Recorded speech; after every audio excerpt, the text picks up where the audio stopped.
Λοιπόν, καλημέρα.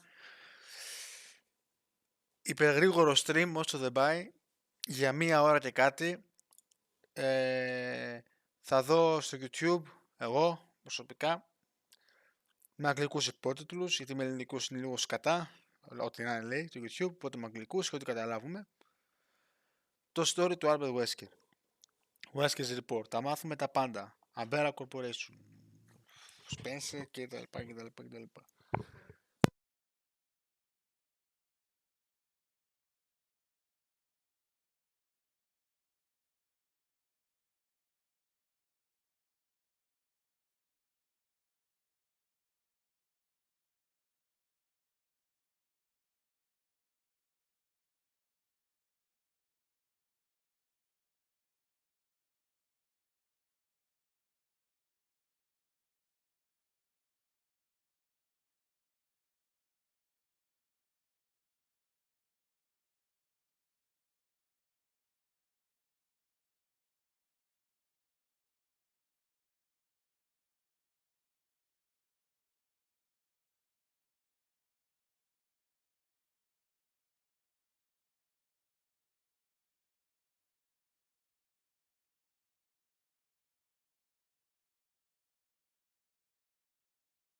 Λοιπόν, ήρθε η ώρα να μάθουμε τα πάντα για τον Albert Wesker.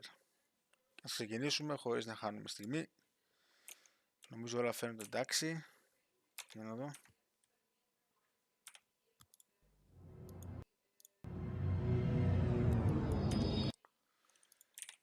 Πώς φαίνεται? Φαίνεται εντάξει.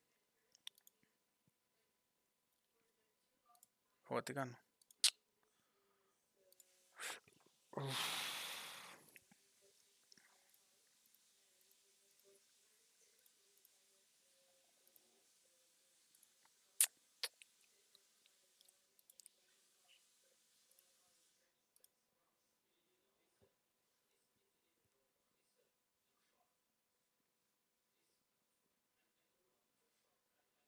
Ναι, φαίνεται ok, εντάξει. Μπήκαμε μια στιγμή. Πάμε να δούμε το story του Albert Wesker. Καιρός να μάθω τα πάντα και να μου φύγει κάθε απορία. Κάνω mute και ξεκινώ. Για να δούμε.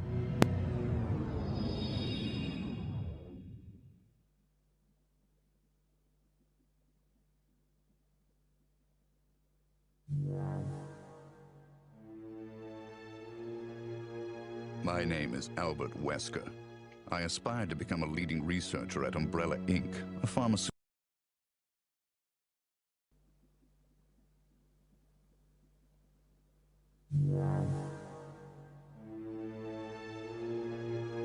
My name is Albert Wesker. I aspired to become a leading researcher at Umbrella Inc., a pharmaceutical enterprise who covertly conducted bioorganic weapons, better known as BOW, for development. But at the Leader Development Training Ground situated in Raccoon City, I met a brilliant and talented researcher who made me decide to take a different path. William Birkin. In time, I shifted my position to STARS, a special forces unit of the Raccoon Police Department. Umbrella, for crisis management reasons of their illegal bioorganic weapons development, had many of its people working in the police department. I became the leader of STARS and conducted all sorts of intelligence activities for Umbrella. As I continued to serve, I devised my own plans and waited for the right moment to execute them. Then at last, opportunity knocked.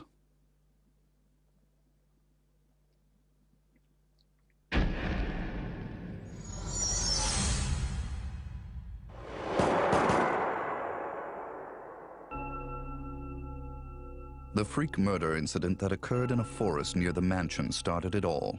The mansion was Umbrella's secret BOW laboratory, and it was clear that the in-development T-virus was the cause of the murder. Initially, Umbrella instructed me secretively to keep STARS out of the case. But, with the heightened emotions of the citizens, STARS had no choice but to move in. That's when my next order was given. Dispatch STARS to the mansion, dispose of them, then report the situation to headquarters so that their combat with the BOW could be used for data analysis, allowing Umbrella a comprehensive portrait of the BOW's combat abilities. From the two STARS teams, I first pitched in the Bravo team. As expected, the top elite of STARS gave all they had and became useful sample data. Then following, I geared up the Alpha team to search and rescue the lost Bravo team. The members of the Alpha team also proved their worth, and as expected, many died. There were 5 survivors from the initial 11 STARS members. From the Alpha team were Chris Redfield, Jill Valentine, and Barry Burton. And from the Bravo team were Rebecca Chambers and Enrico Marini. I don't know what happened. What is that? I'll go and check. Okay, Jill and I will stay in the hall in case of an emergency. Chris? Take care.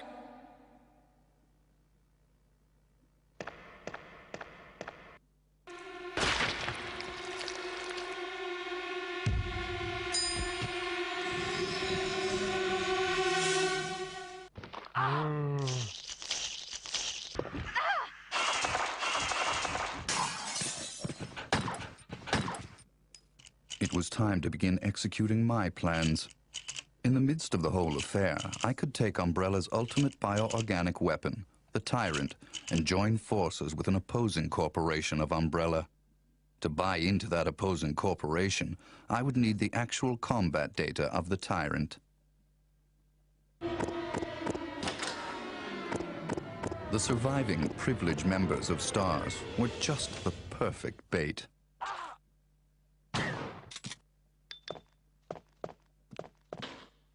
I decided to have one of them play the Judas and draw them to the Tyrant. That Judas was Barry.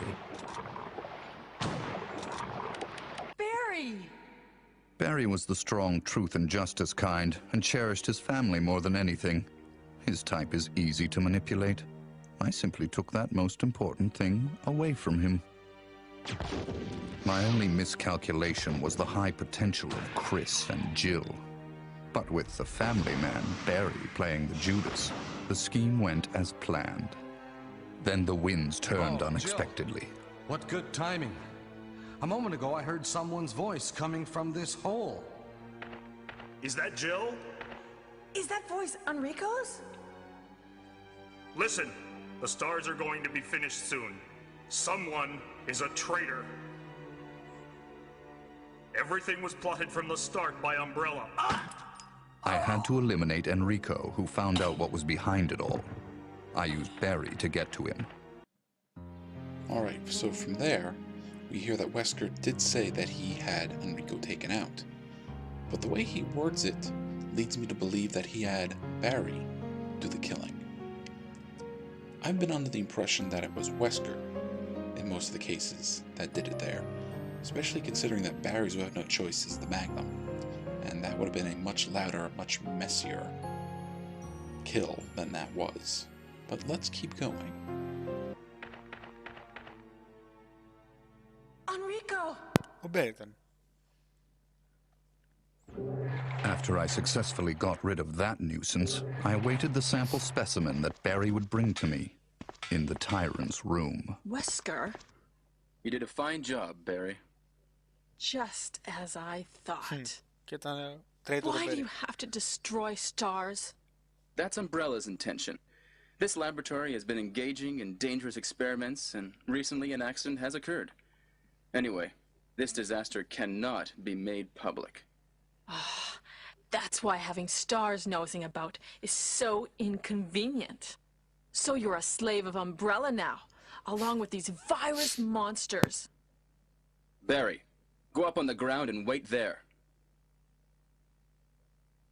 Barry!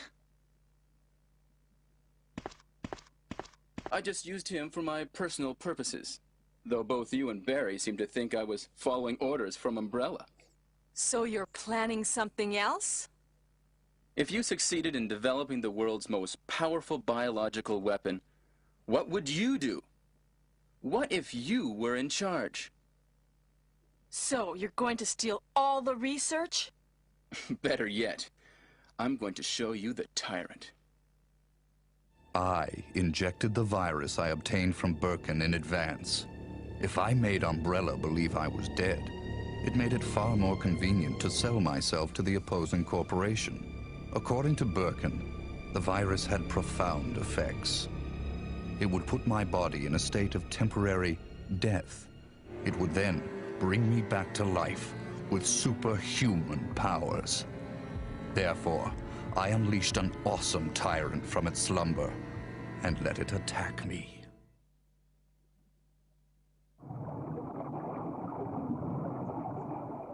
Στο γι' αυτό αυτοκτόνησε. Πήγε. Άφησε τον Τάρα να το επιτεθεί. Α, γι' αυτό το λόγο. Οκ. What? Don't come this way! No! As my consciousness faded away, I was certain that the whole scheme would end in success.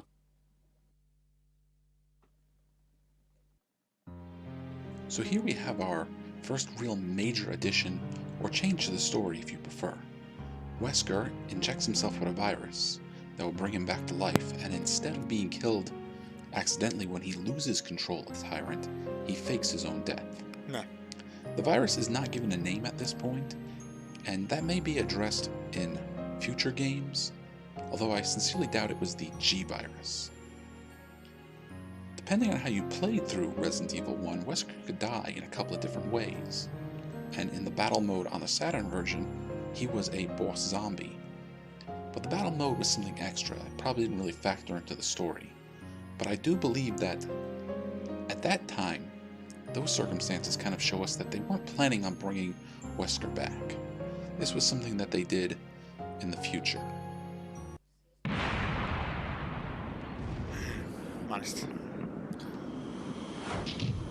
Αν συνεπώς ο Wesker είχε βάλει τον ιό μέσα του και άφησε τον Tyrant να το σκοτώσει και καλά ότι πέθανε, ενώ αυτός ήταν να μείνει σε θάνατο για μερικά χρόνια, νεκρός, και μετά να ξαναγεννηθεί με υπερδυνάμεις. Οκ, να δούμε.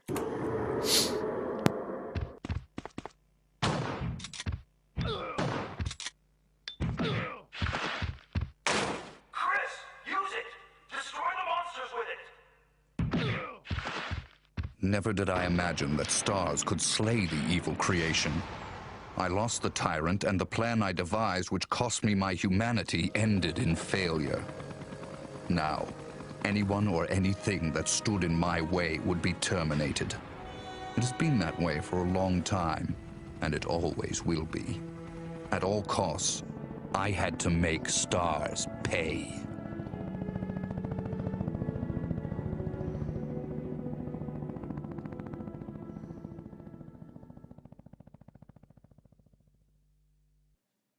Well, at this point, we've finished the events of the original Resident Evil.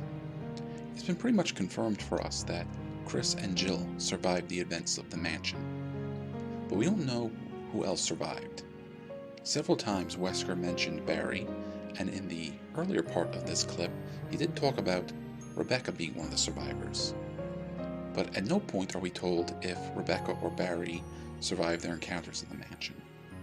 Later games would give us the impression that Barry did, and there's nothing in the report that contradicts that, so it's perfectly fair to assume that Barry survived, and in later games we would find out that he did.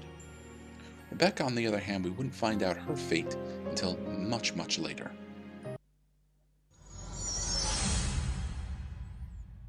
Two months had passed since the mansion incident.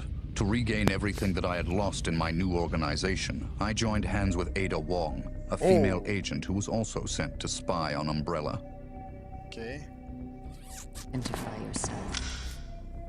Αυτό είναι το Resident Evil 2, το original. Ada Wong. Ada Wong. I've heard that name before. I won't let anyone take the G-Virus away from me. The G-Virus, ναι, που έχει... G-Virus? Που έχει... πώς λένε, η Άννα. I knew in my bones that the key developer was William Birkin. But what he didn't know was that Umbrella did not play games with anyone. Eventually, Birkin would be assassinated, and the G-Virus would be in the hands of Umbrella. There he is. So you finally come. Doctor, we're here to collect the G-Virus sample. Sorry, but I won't just hand over my life's work. Stop it! You might hit the sample. But the salvage team led by Hunk was ahead of us. By the time they got to Birkin, he had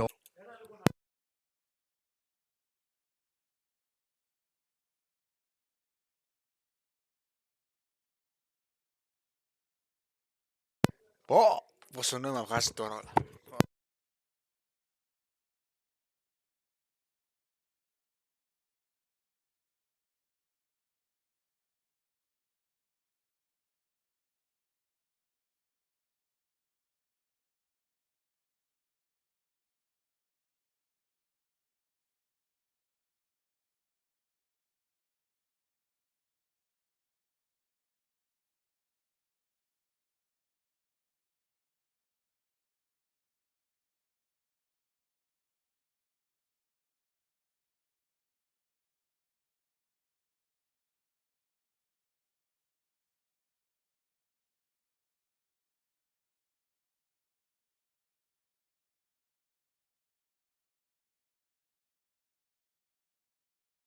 Δηλαδή, για να καταλάβω, μια στιγμή λίγο. Virus with anyone, but what My bones that the key... he didn't know bones that the key developer was William Birkin. Δηλαδή αυτός που είχε το sample για το G-Virus το είχε ο Birkin. But what he didn't know was that Umbrella did not play games. Ναι, άρα η Umbrella του όρμησαν αυτοί οι βλαμμένοι. With anyone. Οι άντρες. Eventually, Birkin would be assassinated, and the G-Virus would be in the hands of Umbrella. Πήγε στα χέρια της Umbrella, μάλιστα. There he is. So you finally come. Doctor, we're here to collect the G-Virus sample. όλα για το G-Virus, δηλαδή. Από το Resident Evil 2 είναι τα γεγονότα αυτά που είχα παίξει τότε. Sorry, but I won't just hand over my life's work. Stop. You might hit the sample.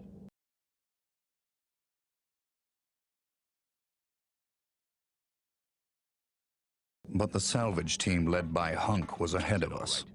By the time they got to Birkin, he had already injected himself with the G-Virus. Και ο Birkin έβαλε... Και ο Birkin είχε κάνει την ένεση μετά του G-Virus, έβαλε το sample μέσα του και έγινε το τέρας που είδαμε στο Resident Evil 2, το remake, που έπαιξα και το θυμάμαι ακόμα. He became his own creation and decimated them. Roger.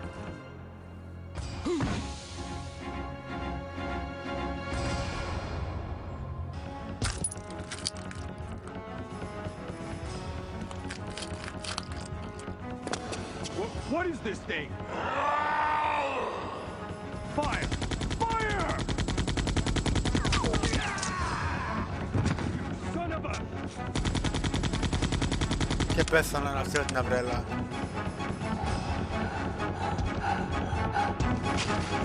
Soon after, the T-Virus carried by rats spread throughout Raccoon City, and Umbrella faced its worst scenario. Well, there you have it in case you were wondering. It was in fact the T-Virus that spread in Raccoon City, and it was spread by rats. What? Από τα ποντίκια δηλαδή εξαπλώθηκε στο Raccoon City. Wow! Δεν το ξέρω αυτό. See in that cutscene that Birkin smashes, or steps on rather, a green vial. But it also looked like he had grabbed the purple vials and were consuming them, or consuming the contents in them, as if he was trying to get more G-Virus into his body. Which may add an interesting explanation as to why he was after Sherry and Ada. If they had his sample of the G-Virus, he would of course want that as well. We also know that he tried to impregnate Sherry with an embryo that was going to rewrite her genetics altogether. Όλα βγάζουν νόηματα. Α, έτσι εξαπλώθηκε στο Raccoon City. Δεν το ξέρω αυτό. Τώρα το μάθω. The good citizens became zombies, and the city had headed for its devastating fate. Humans were no match against zombies.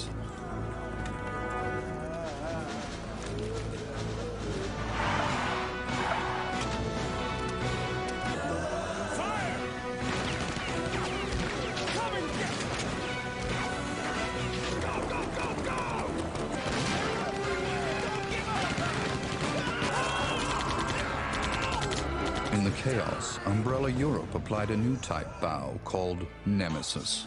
The Nemesis would hunt down and destroy the surviving member of STARS, Jill. It became imperative that our organization also obtain the Nemesis data. Άρα έστειλαν μετά η Umbrella το Nemesis για να σκοτώσει την Jill Valentine που ήταν και αυτή μέλος των STARS. Μάλιστα. The Power Organization also obtained the Nemesis data. Ναι.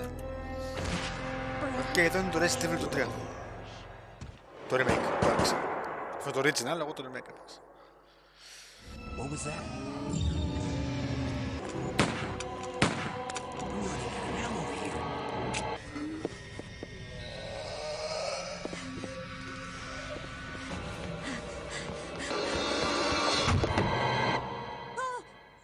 Wait!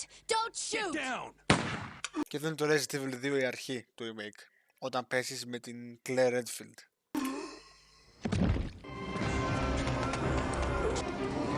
Και φεύγουμε τα μάξι τώρα, ναι, το βεζινάδικο και τα λένε στον δρόμο. To cover up the whole affair, Umbrella jettisoned a tyrant to take care of Leon and Claire, who were trying to unveil their secrets. Their secrets. Τα μυστικά τους.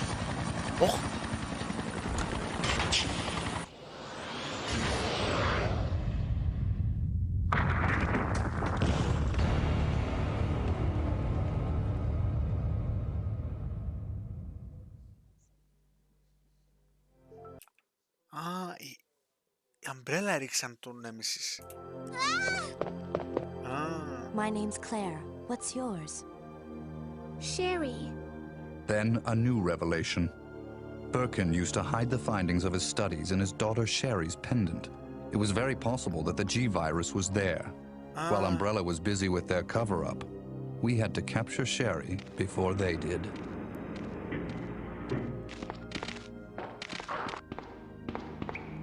I sent Ada undercover to seek the location of Sherry. I, the dead man, on the other hand, had to work in the shadows. Now, Wesker makes a comment about working from the shadows.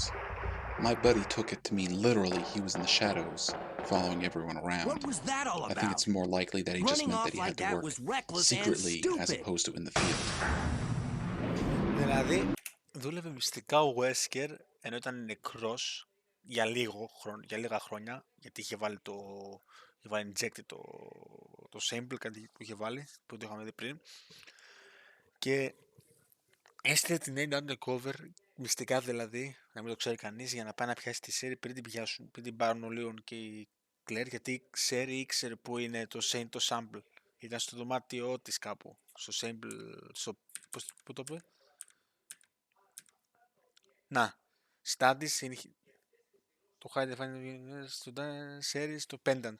Πενταλιόν, αυτό δεν ξέρω τι σημαίνει. Όλα βγάζουν νόματα. A spy's obligation and priority is in the mission, to carry out the mission like a machine without any emotional interference.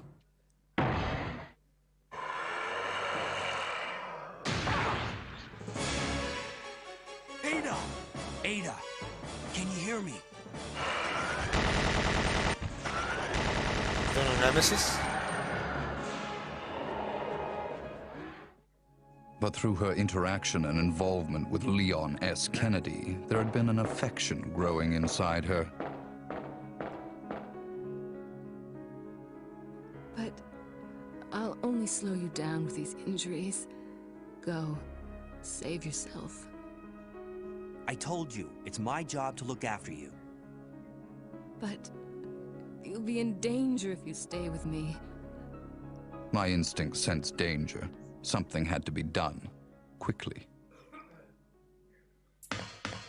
Leon. My instincts did not disappoint me. I've been waiting for you, Leon. So just hand over the G-virus. Και μετά είναι η φάση στο Resident Evil το 2, το remake, που είναι εδώ πέρα στη γέφυρα και λέει ότι δώσ' μου το G-virus σκοτώσω, και μετά βγαίνει η Άννα. That's why I told you to leave without me, but you wouldn't listen. To leave without me, να φύγεις χωρίς εμένα, αλλά εσύ δεν μ' άκουγες. Και τι θα τον έκανε μετά? Μαχαιριά στην πλάτη η Ada των Leon. Πράγμα που έκανε. Και μετά η Ann. Even though Ada almost had her hands on the G-virus, which Leon acquired from Sherry, that affection of hers drove her to her death. Don't give up. Goodbye. But she was still of some use. I had to save her life. Ναι, πώς την έσω στη ζωή, για να δω. During our playthrough of Resident Evil 2, ναι, I mentioned that I felt this was the most appropriate conclusion for Ada and Leon's story. Ada falling from here left her fate more ambiguous.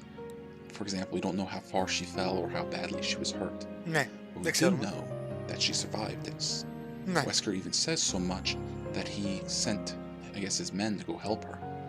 And whoever did it must have done it quick, because this facility was about to explode.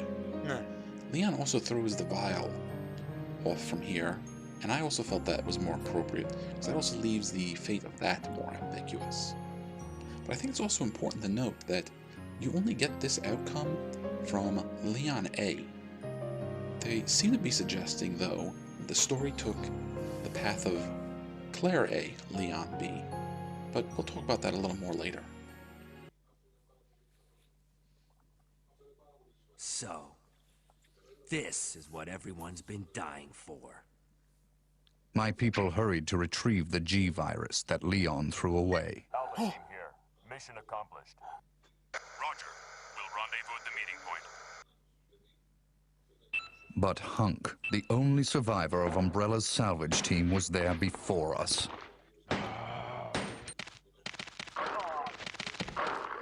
What?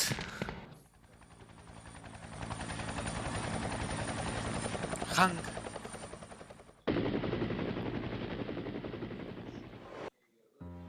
this part of the report lets us know that Hunk was not only part of the story, but he had survived and gotten away with a G-Virus sample. Although it seems to suggest that the G-Virus sample he got away with was the one that Leon had thrown away earlier.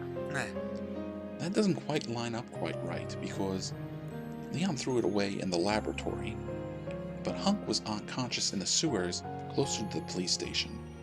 It's a minor little thing, but I figured I might mention it. Okay.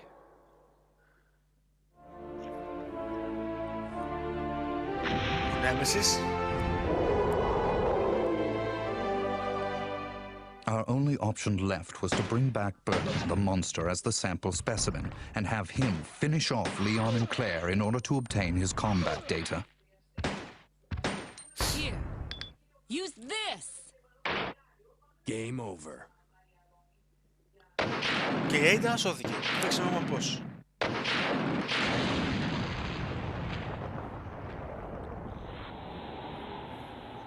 Although Birkin lost the battle to Leon and Claire, we succeeded in gathering samples of the G-Virus from his dead body. Ah, okay. Well, it seems like somebody made a little mistake there, because the monster that Leon is there fighting is Mr. X, or, Agent X if you're a stickler like me. I'm not entirely sure what happened here, if the wrong footage was used or the wrong dialogue was put in there. But if they were talking about William Birkin, and they actually meant Birkin, they would fight him on a train, and the train would get destroyed. So I don't know what corpse they salvaged. But again, Leon fighting Mr. X here, and also Leon fighting Birkin on the train, would imply Leon Scenario B, not Leon Scenario A. And sure enough, it does look like Ada was there to throw him the rocket launcher. Yeah.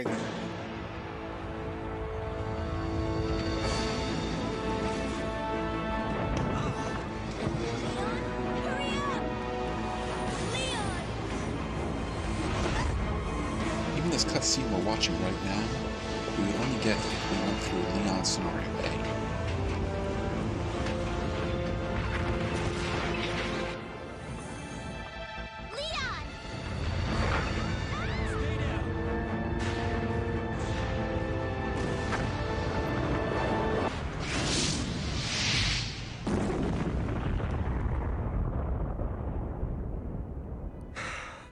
That was a close one. That was pretty impressive back there, Sherry. It was nothing. I saw someone do that on TV once. Come on. We've got to move out. Now what's the problem? Is something following us? Hey, we still have a job to do. Let's go. Go? Oh, you can't mean... Chris, I have to find you. Και τώρα ψάχνω το Chris Redfield. Μάλιστα.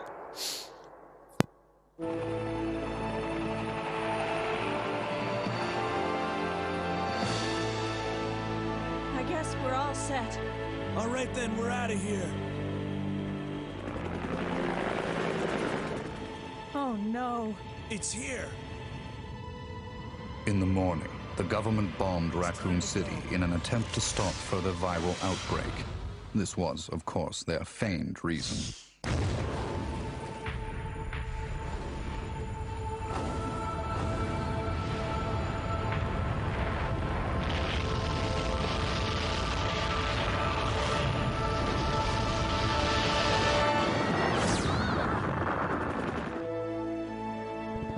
Later, Claire left for Europe to find her lost brother, Chris, and Leon joined forces with an underground anti-Umbrella organization. Sherry is safe in our hands. Άρα πήρανε την Sherry, ο Wesker. I would never underestimate Birkin. There's something about this little girl. So there you have it. That There is something about this little girl. is the Wesker's Report bonus DVD. It ends with him saying that they have Sherry in his custody. Ναι. And depending on which game of Resident Evil you play, you either get the impression that Sherry ran off with Claire, or that she ended up in some sort of government protection. Now, much later in the game series, we would find out what happened to Sherry, but by then I was done with Resident Evil. Resident Evil had evolved into something that I wanted no part of anymore. He also mentioned that Claire ran off to Europe to look for Chris, which would lead us into Code Veronica. But he made a comment about Leon going into a secret underground anti-Umbrella organization. And that also would play into a future Resident Evil game. That would be Resident Evil Gaiden, which we'll eventually take a look at. That would be Resident Evil Gaiden, which we'll eventually take a look at. Now, even though the Wesker report is finished, there is a little bit more left, and we're going to watch a trailer that is at the end of the report for Resident Evil Code Veronica. Now, of course, Code Veronica would be Code Veronica X at this point. So let's look at the new trailer. Τώρα είναι trailer αυτό.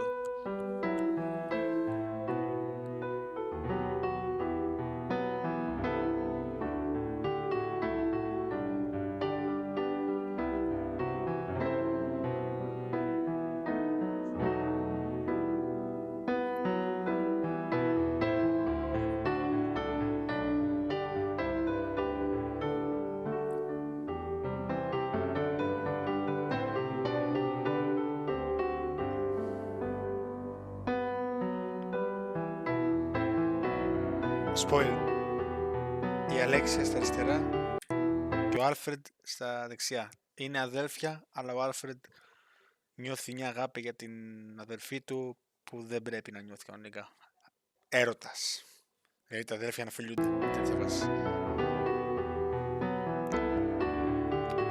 Και θα μάθουμε τι γίνεται στην Αλέξια στο επόμενο report που θα δούμε. Αυτό είναι το Code Veronica στη σκηνή.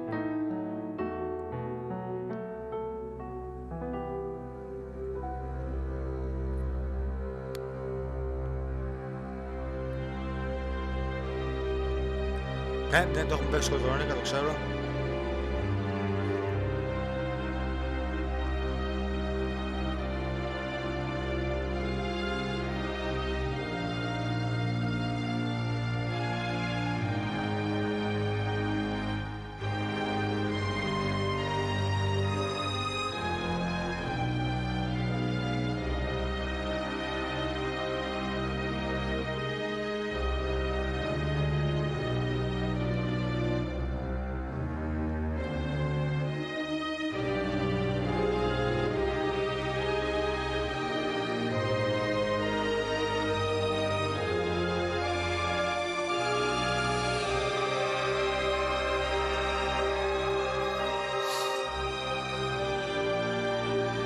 Wesker.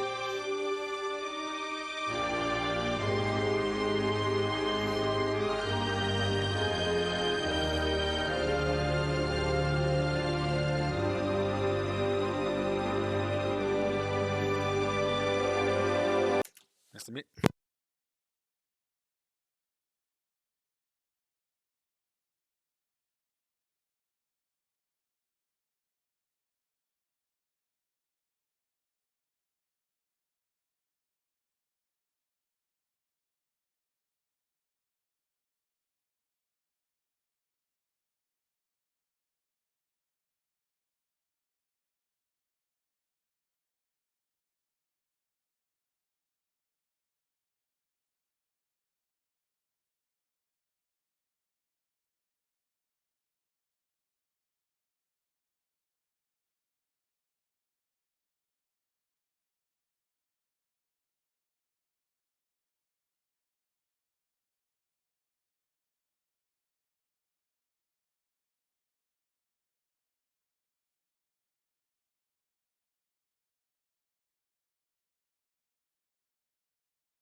Και αυτό ήταν...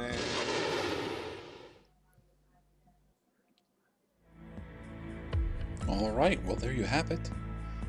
That was the Wesker's report, and I hope you enjoyed watching it. Λοιπόν, πάρα πολύ ενδιαφέρον και τώρα πάμε στο Wesker's Report το 2 να δούμε αναλυτικά τα πάντα. Πράγματα έξτρα. Λοιπόν, πάμε. Για να μάθουμε λίγο τώρα για την αμπέλα του Σπένσερ και τους πάντες.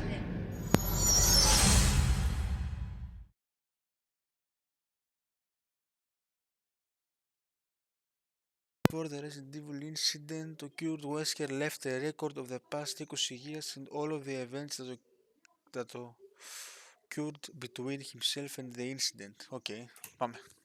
Let's see.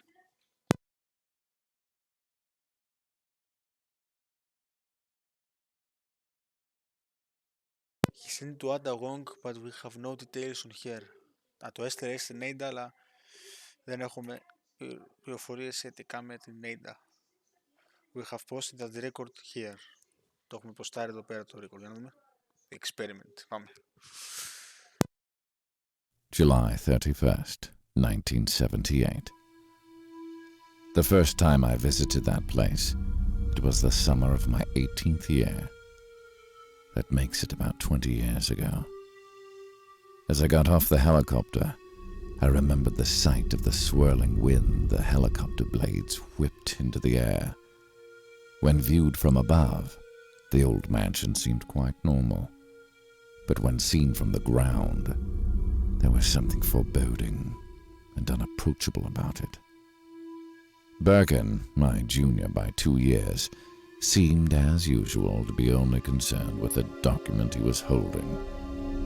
We were assigned to the mansion 2 days earlier, on the day that the executive training center we had belonged to was closed. It all seemed like it was planned, too much of a coincidence. But probably the only person who knew the real truth was Spencer. Spencer was one of the main guys in charge of America's T-virus research at the Arklay Research.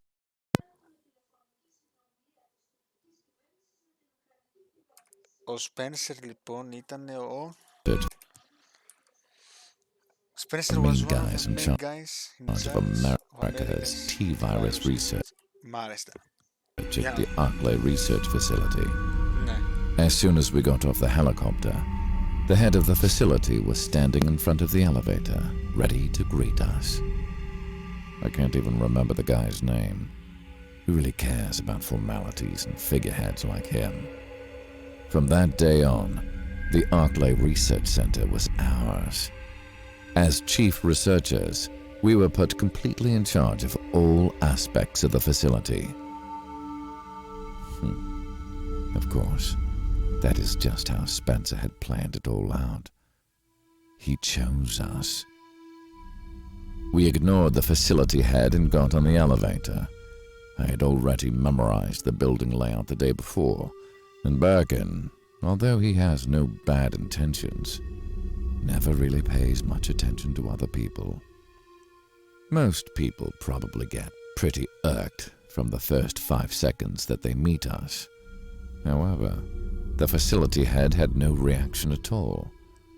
But then, I was a young buck, completely full of himself, so I didn't really pay the facility head any mind. But in the end, I was really only Spencer's puppet, and the facility head, whose boss was Spencer, at least actually knew what Spencer was up to and what he was thinking.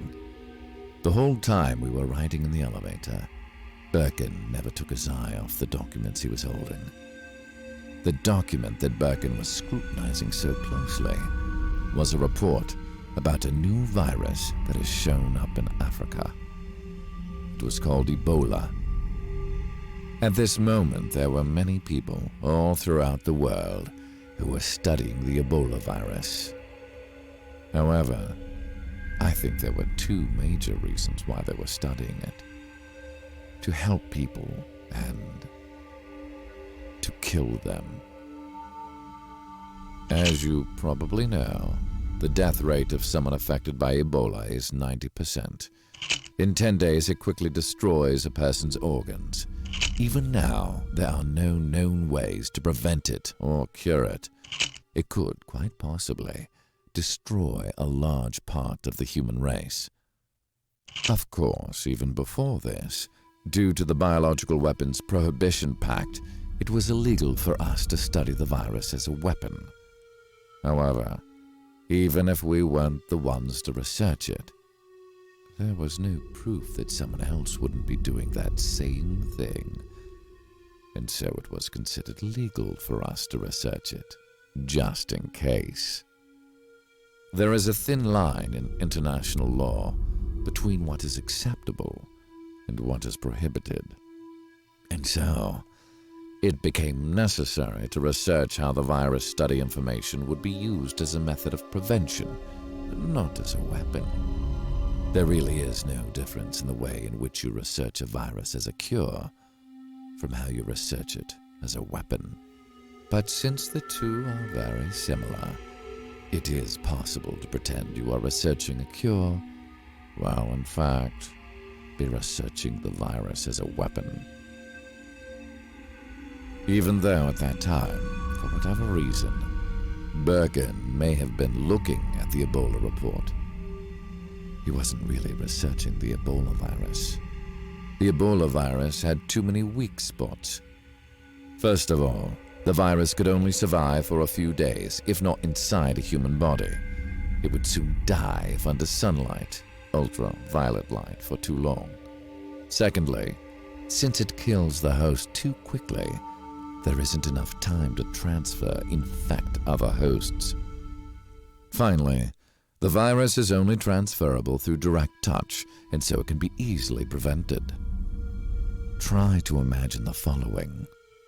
If a person who was heavily infected, the disease had spread all throughout their body, could actually stand and walk around, and without knowing it, was in direct contact with other people of their own accord. What if the RNA of the Ebola virus could actually alter a person's genetic code? And if, through that, a person was able to carry the virus without dying? If. Αν γινόταν κάποιος να έχει τον ιό και να μην πεθάνει. Για να δούμε.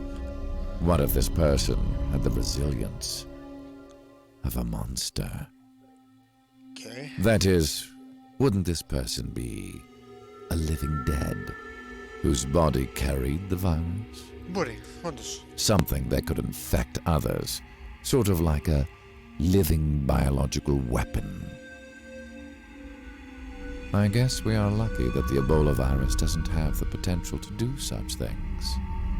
I wonder if we will be successful in holding out to such a virus without it getting into the wrong person's hands.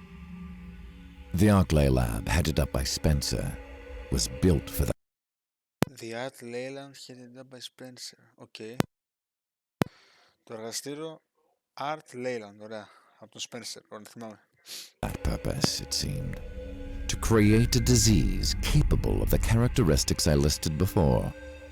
Officially, it was just a pharmaceutical company researching cures to viruses. But the truth is, it was really a factory for manufacturing biological weapons. The origin of the company was to create new starter viruses by recombining genes. In order to produce biological weapons out of these new starter viruses, they began studying virus mutations in order to strengthen the basic viruses they had created. This was known as the T-virus experiment. RNA-based starter viruses can easily be mutated. Through those mutations, it is possible to strengthen their traits. The reason Birkin was so interested in the Ebola virus was that he was thinking of recombining the Ebola genes into a starter virus to strengthen its attributes. By the time we had arrived at the research center, there was already a sample of the Ebola virus waiting for us. We changed elevators several times, finally reached the upper level of the complex. When we arrived, even Birkin looked up. It was the first time we had met her. We hadn't heard a single word about her before. She was a secret of the utmost confidentiality at the research center, and they didn't let any information about her out of the compound. According to the records, she was at the research center from the very moment it was first built. She was 25. But we didn't know her name, nor why she was here. She was to be used as the experimental subject host for the T-virus. Ήτανε σαν πειραματόζωο για να της χορηγήσουν το T-virus, για να δουν πώς εξελιχθεί. The day we began the experiment was November 10th, 1967. Ναι. We did T-virus experiments on her for all of 11 years. 11 χρόνια κάνανε πειράματα πάνω της. What the Birkin mumbled something. Maybe they were words cursing our situation. Maybe they were words of praise. In any case, we had come to the point of no return now. We had two choices: to succeed in our research, or to lay here rotting like she was. Of course, that meant we really only had one choice. She was bound to a pipe bed, and something about her made me think. Had this been a part of Spencer's plan all along?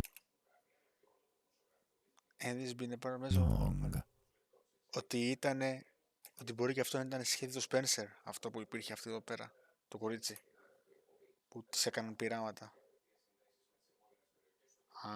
Ενδιαφέρον.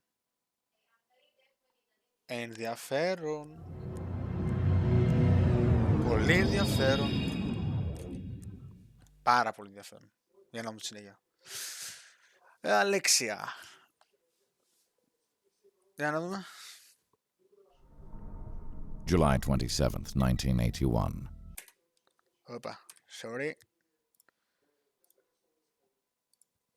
Πάμε. Είχα βάλει πόντους. July 27th, 1981. Μάλιστα. Today, a 10-year-old girl was sent here as a chief researcher from Umbrella's Antarctica research facility. Ναι. Her name was Alexia Ashford. Alexia Ashford, η αδερφή του Alfred. I was 21. Birkin was 19. Ναι. As annoying as... Άρα, τότε ήταν ο Wesker 21, ο Albert Wesker, και ο Birkin ήταν 19 χρόνων. Ωραία. As it was, the whole Arklay complex was rampant with rumors of Antarctica Alexia. Nobody talked about anything else.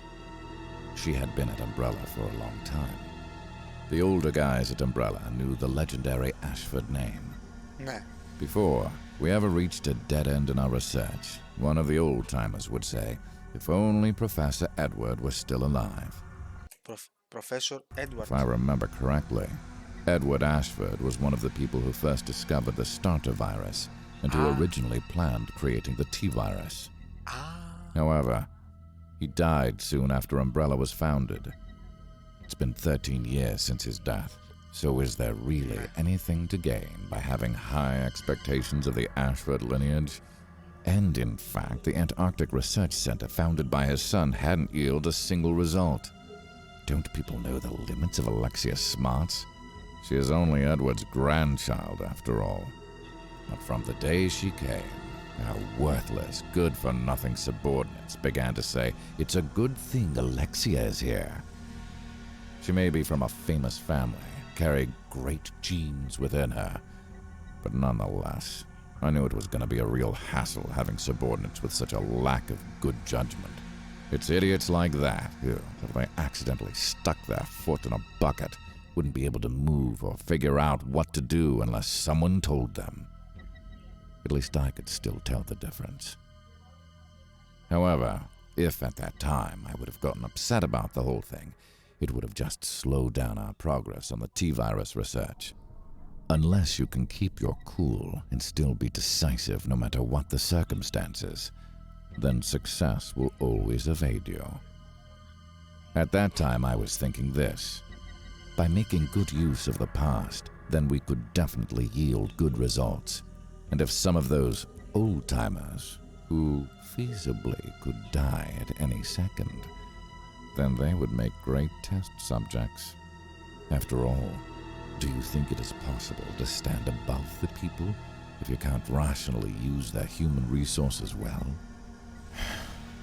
However, the problem was Birkin. The way he reacted to the Alexia rumor was terrible. He never really said it, but for Birkin, the fact that he was the youngest person to ever be a chief researcher was always something he was proud of. That pride was severely injured by having a mere 10-year-old become a chief researcher. It was probably the first time someone so talented as he had ever tasted defeat. He just couldn't accept the younger girl of good lineage to be made a fool of by someone who hadn't gotten any results. Someone who had worked so far away. The fact that he couldn't get over it showed his immaturity. However, even though he was still immature, no matter what, I had to bring him back to his senses. It was during these 3 years that our research moved up to the second level. It was at this point that we fixed upon the idea of making a living biological weapon. We started to call the T-virus by a new name. Zombie. However, it was impossible to get a 100% infection ratio. Within people, there is a subtle difference that the virus couldn't totally overtake. It seems compatibility was also a major factor. About 10% of the people who were injected with the zombie virus didn't get infected. And this was something that, no matter how hard we researched, we just couldn't overcome. A disease that would affect 90% of all humans seemed to me to be quite an effective weapon. But Spencer didn't see it that way. Spencer said he was hoping for a specialty virus that could easily wipe out everyone. But why in the world would he want something like that? One important characteristic of biological weapons, everyone said he was hoping for a specialty virus that could easily wipe out everyone. Ωραία, να του σκοτώσει ένα ιό δηλαδή, specialty, που δεν μπορούσε εύκολα να τους σκοτώσει όλους. Specialty. Special. Κάτι το ειδικό, το τέλειο. But why in the world would he want something like that? Να θέλει κάτι τέτοιο. Ναι, okay. One important characteristic of biological weapons was that they could be developed cheaply. However, the biological weapon that we were researching started to become very costly. If Spencer was in it just for the money, then he probably wouldn't have chosen to spend the extra money on researching a specialty virus that infected and wiped out 100% of its victims. It just wasn't financially worth it. Why would he want to ignore all financial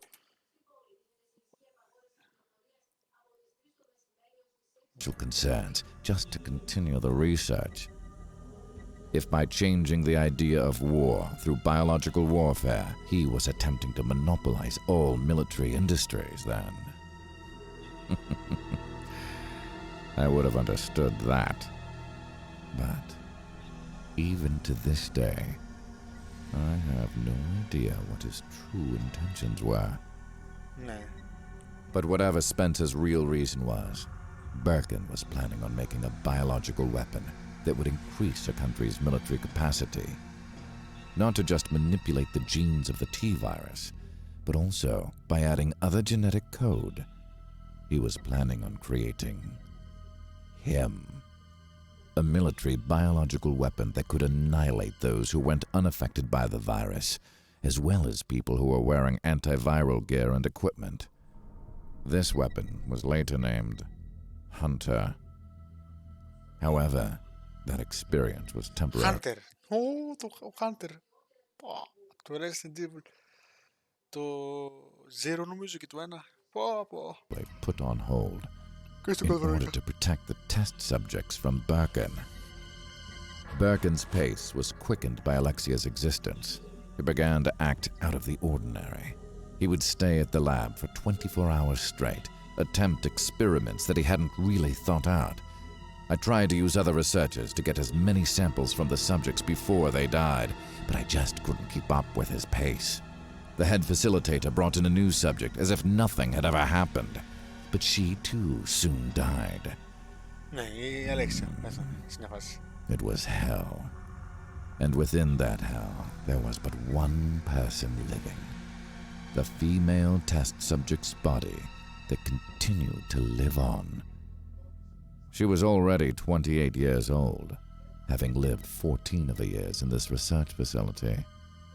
Someone whose consciousness had been taken away by the starter virus that had been injected into her 14 years ago.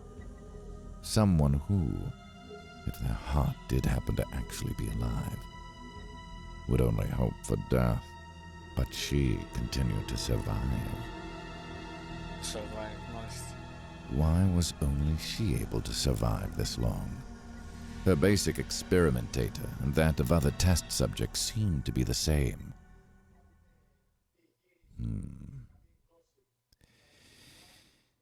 It would still take a long time for us to solve this riddle.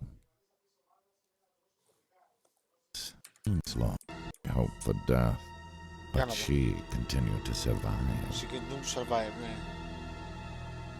Why was only she able to survive this long? Γιατί μόνο η Αλέξια κατάφερε να ζήσει τόσο πολύ, Ενδιαφέρον. Δηλαδή, κανονικά δεν έχει πεθάνει. Και η Αλέξια κατάφερε και ήταν 14 χρόνια. Κλεισμένη, με βάση τα γεγονότα του Code Veronica, ήταν κλεισμένη για 14 χρόνια και μετά από 15 χρόνια επανήλθε στη ζωή. Τότε που ο Άλφρεντ πέθανε μπροστά της. Στο Code Veronica τα γεγονότα. Για να δούμε. Τι speciality έχει η Αλέξια. December 31st, 1983. The winter of my 6th year.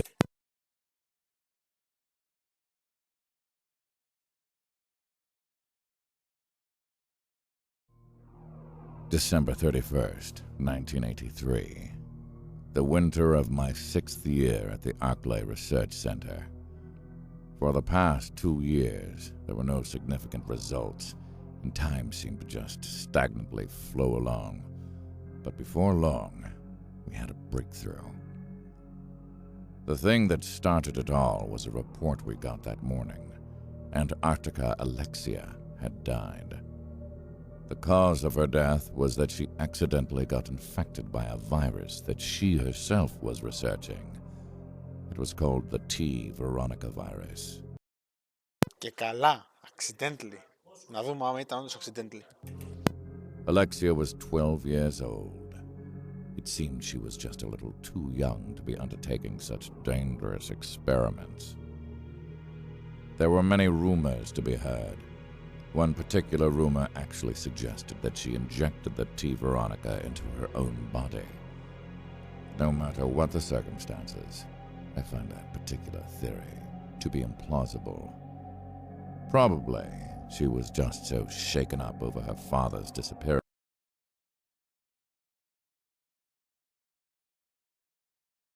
1 year earlier that she just made a mistake in the experiment. After that, Alexia's last remaining blood relative, her twin brother, who had worked in the Antarctica Research Center, came and picked up her work where she left off, but no one had any expectations of him. In the end, the Ashford family was basically dead, without even yielding a single advance for the experiment. It was just as I thought. A legend is, after all, merely that, a legend. After the news of Alexia's death, Birkin changed. Or I guess I should say, he returned back to his normal self.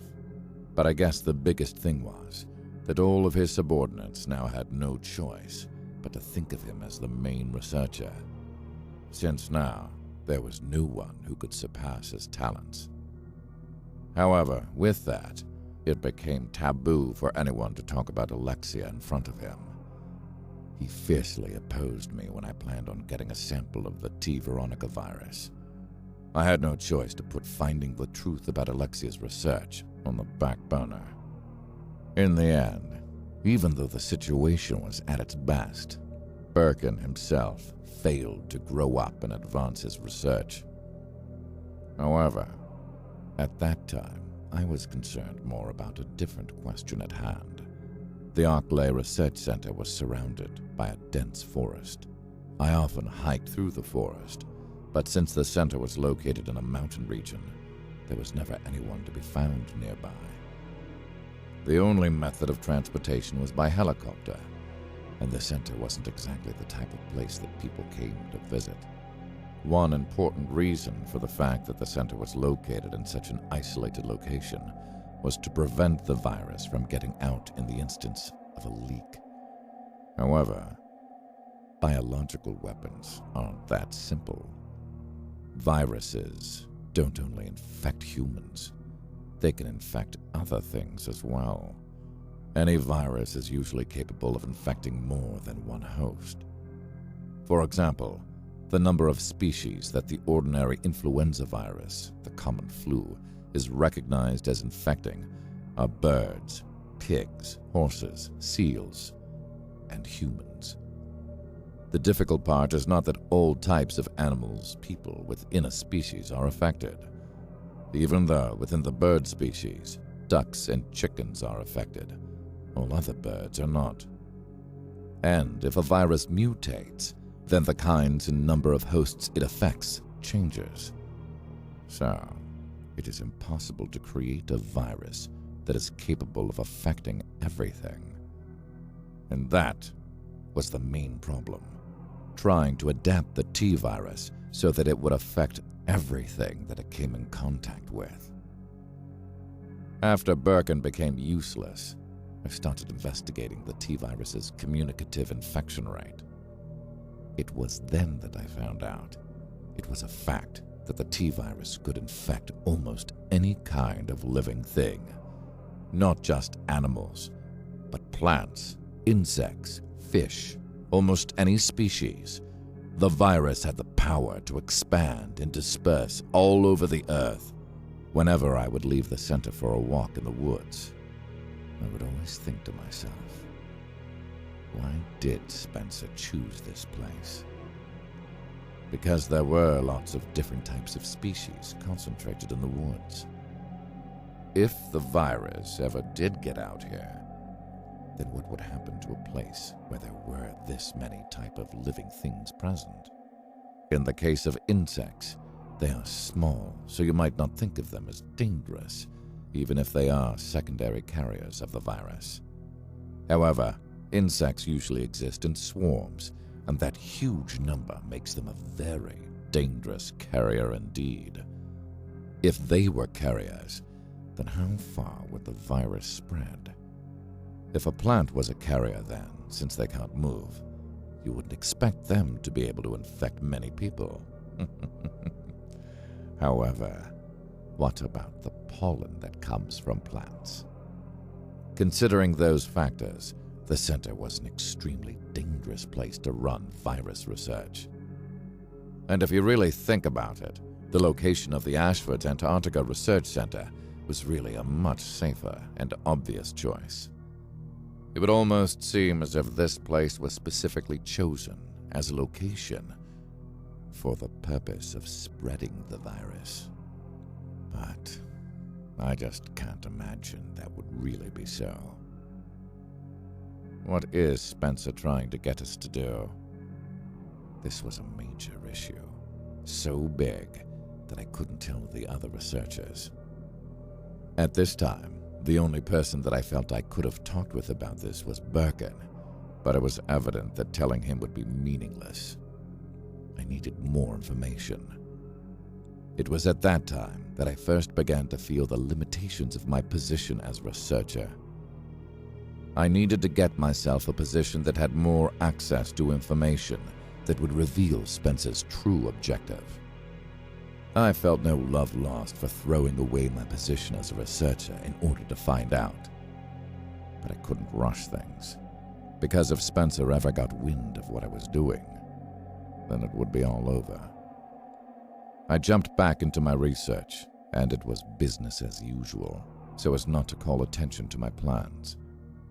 During those times, the female test subject that continued to survive was left in some corner and forgotten.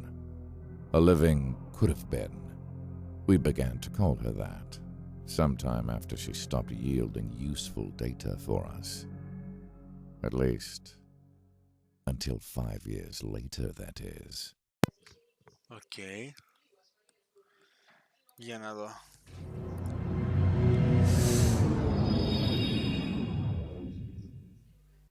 Μάλιστα, Αλέξη. Τώρα μιλάμε για Nemesis. Το Nemesis. Για να δούμε. July 1st, 1988.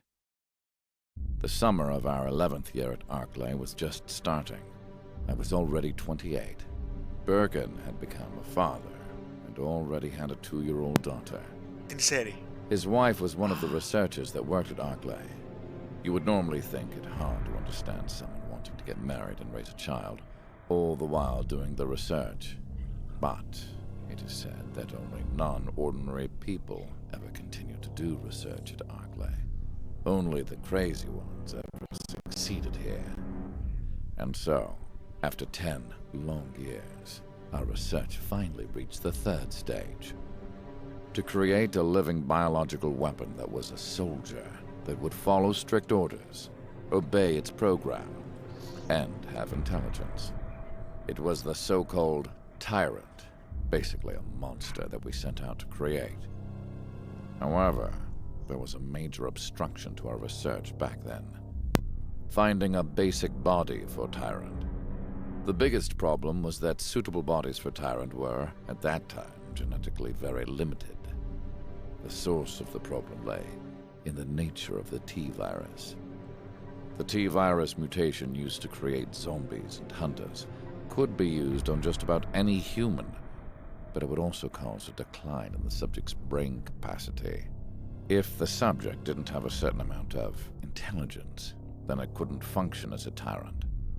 Birkin tried solving the problem by picking out new mutagens that would keep down the wear and tear on the subject's brain, so long as the subject fit the tyrant profile. However, the number of people that had suitable genetics to accept the tyrant cells were very limited. In a genetic analysis simulation, it was found that only 1 in 1 million had the genetic makeup to become a tyrant. Any other person would merely become a regular zombie. Lol. If we could have continued with our research, then I'm sure we could have found a way to make a different type of T-virus that could change more people into tyrants. However, in order to do that research, we first needed people that were perfectly suitable for the new mutation. The odds of us being able to bring one of those few people living in America that fit the profile was extremely low. In the end, the only thing they were able to do was to, by force, bring a few close contenders in from other labs.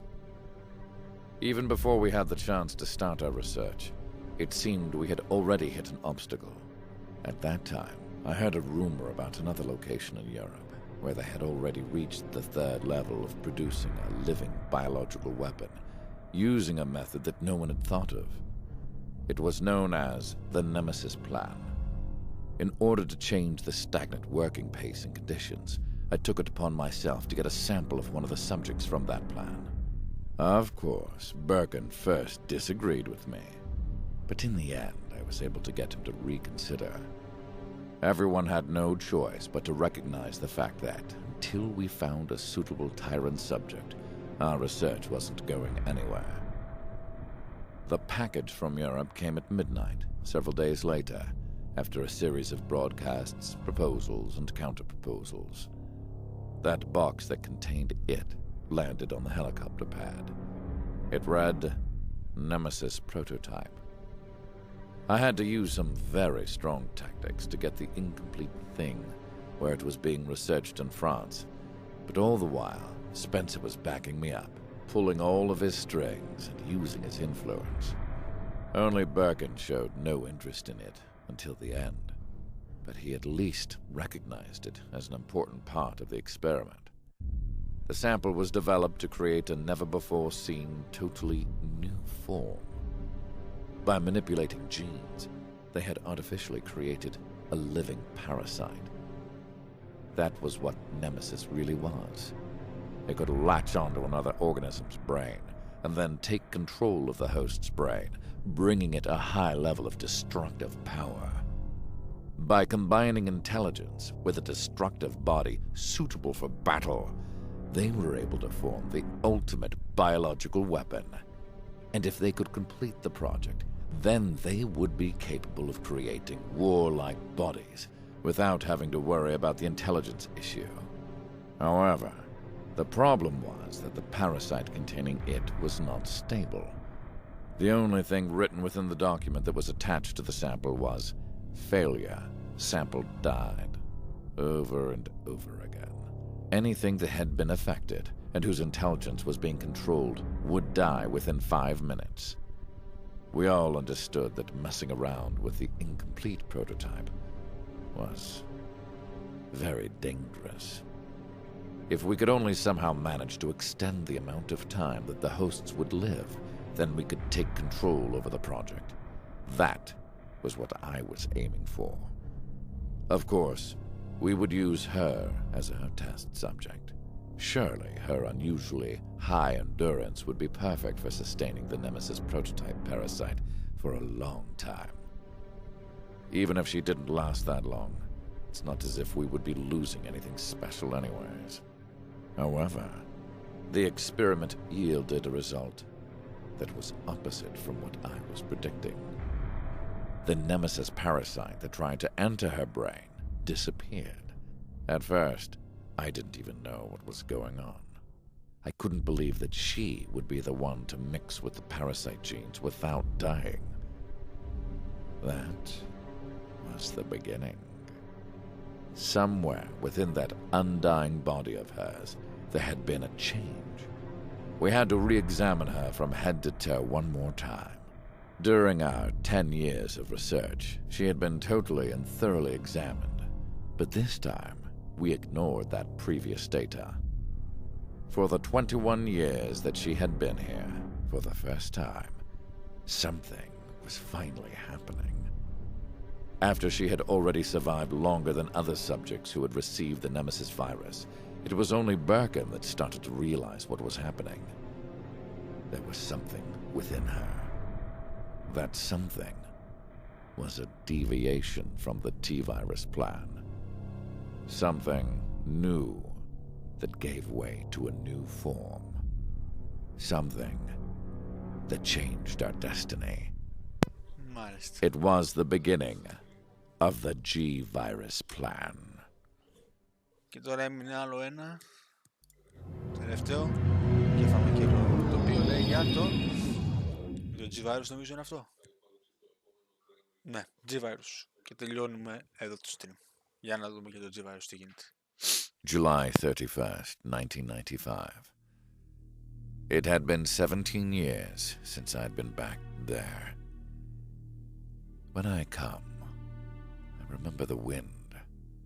The scenery and buildings from the surrounding area hadn't changed a bit. I saw Birkin standing on the helipad. He arrived before I did. Meeting with him somehow already seemed nostalgic. It had been 4 years since I had left the Arclay Research Center. 4 years ago, when Birkin's proposed G-virus plan was approved, I put a transfer request for the data information section, and my request was immediately approved. The fact that I had given up on being a researcher and needed a change probably seemed like a natural change that most people go through. Actually, the truth of the matter was that G had already reached a level that was beyond my ability.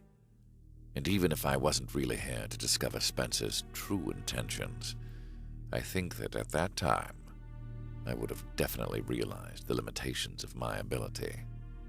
As the wind danced around the helicopter, Birkin was, as usual, fixated on some document. Apparently, he was coming to Arklay on a routine basis, but he was no longer assigned there. A while ago, he had been transferred to a huge underground research facility in Raccoon City. That was the main facility for his G-virus research. But, to tell the truth, 4 years ago, I really didn't think that Spencer would approve G, because it deviated from the idea of weapon, and it was created with too many unknowns left unsolved. The big difference between G and the T-virus was that a body infected with G would spontaneously continue to mutate. Of course, a virus's genes are unprotected, so it quickly mutates. But the cells within a living organism are different. Even if the subject's makeup has been altered by the virus, the cells within the organism's body rarely can be mutated. Of course, by using outer stimuli, such as radiation, you can make mutations occur within a living body. However, a body that is infected with G continues to mutate without any outer stimuli until the host dies. Even that T-virus has lots of attributes that are quite similar to G. It has already been observed that the genetic makeup of one of the living biological weapons, a person infected with the T-virus, who has been placed in a special setting, has continuously changed. But in order for this change to occur, it is necessary to use outer stimuli as a catalyst, and one can mildly predict which changes are likely to occur. However, there are no such laws concerning a body infected with G. No one can predict just how someone infected with G will change. No matter what kind of method you use to try to cope with G, it continually changes, making that method ineffective. 7 years ago, Birkin noticed a little bit of this effect in the female test subject. There wasn't the slightest change in her appearance, but deep within her, something was constantly changing, and she continued to coexist with the virus used in the experiments. And so, after 21 years of inner mutations, even the parasite Nemesis just became one more mutation within her body. The G-virus plan was a plan to push those characteristics to the utmost limit. However, the thing that lay ahead could be an evolution to the final form for mankind. Or it could be a finale in which the organism merely dies. Could we really call that a weapon? What was Spencer thinking when he approved this plan? Even though I had been working in the information section for these 4 long years, I'd still been unable to figure out what Spencer was planning. And now, Spencer has stopped coming to Arklay. Spencer has stopped coming to Arklay, almost as if something that he has been eagerly awaiting and expecting has begun. Spencer, like some mirage floating in the desert, had begun to grow farther and farther away from me, but I was sure that a chance would present itself to me eventually. That was, of course, if I lived long enough to see that day. Birkin and I got on the elevator and rode to the top floor, to the place where we had first met her.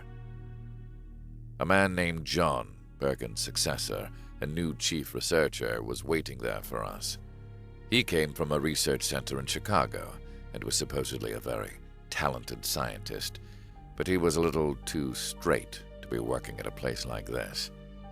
He began to question the inhumanity of what was going on in the labs and made his opinions known to the upper-level executives. I had heard rumors about him at the information section.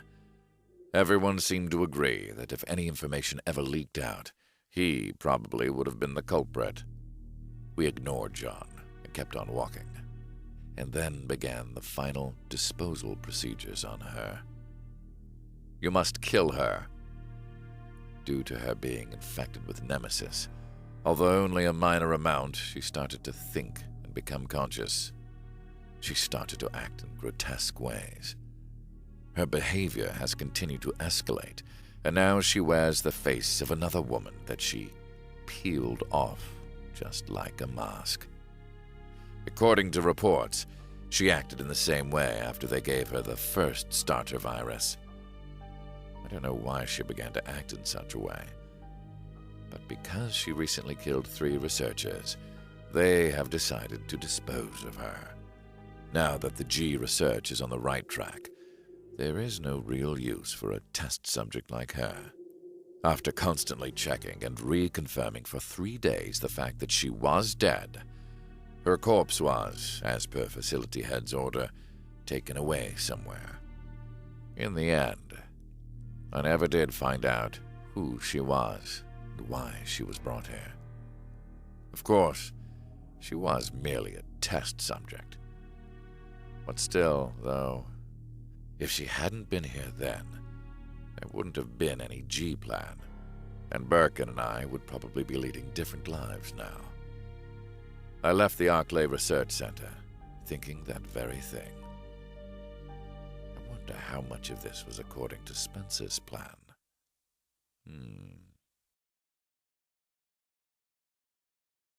3 years later, 3 χρόνια αργότερα, the incident began. Μάλιστα.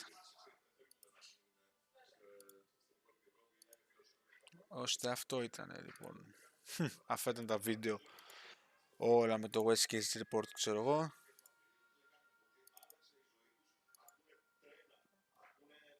Ενδιαφέρον πάντως.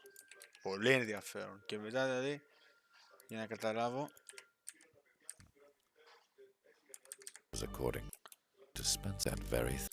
Λίβαρε μετά δηλαδή έφυγε ο Wesker από το Arclay Research Center. Think that very thing λέει. I wonder how much of this was according to Spencer's plan. Okay. Wesker's Report 2.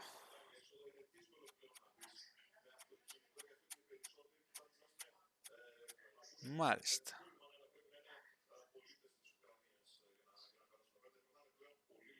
Οκ. Πολύ ενδιαφέρον, όπως και να έχει.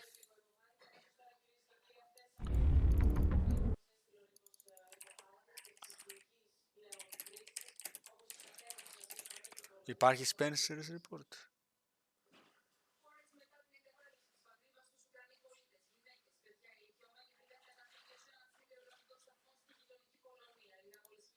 Oswald E. Spencer, a name that a shroud